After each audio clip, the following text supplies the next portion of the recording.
Hello everyone! We'll start off by taking this large cloth, fold it over horizontally. Afterwards, take the top end and fold it downwards. Now, make a small cut to it along the sides. Afterwards, make this curved cut to it and open it all out. After we've opened it all out, make this ovular cut out of the base of it. Now make a slit that goes all the way to one side. Afterwards, draw both of them together down in the middle as such. After this, then put the hands out on the side.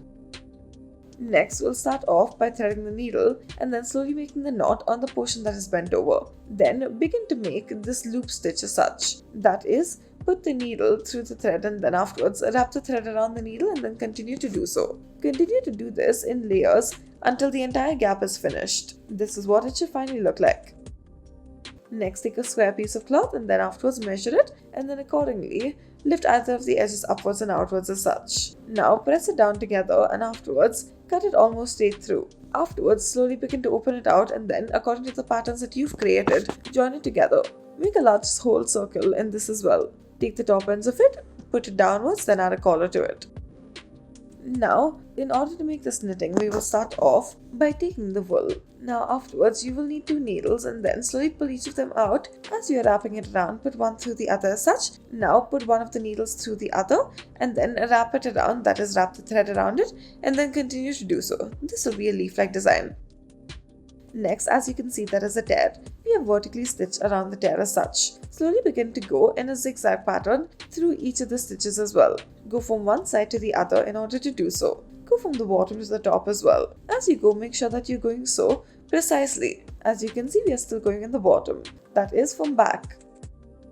Next, take a piece of cloth, make this cross mark out of it. Then afterwards, reverse it and then fold over either side of it. Fold it over repeatedly into this shape and then after this, cut it out accordingly. Now, after this, slowly begin to cut out parts of it as well. Now, fold it into half, fold over each of the top ends downwards and then add a collar to it.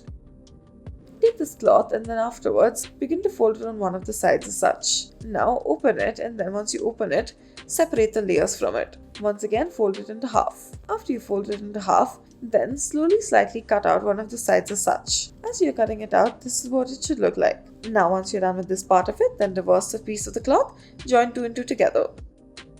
Next, if there is a tear in the jacket material, we'll start off by making these horizontal stitches from the bottom to the top of it. Once you reach all the way to the top, then you will slowly begin to go backwards. In order to go backwards, you'll put the needle in backwards and push it through as such and bring it out through the other side. Tie a knot to it once you're done.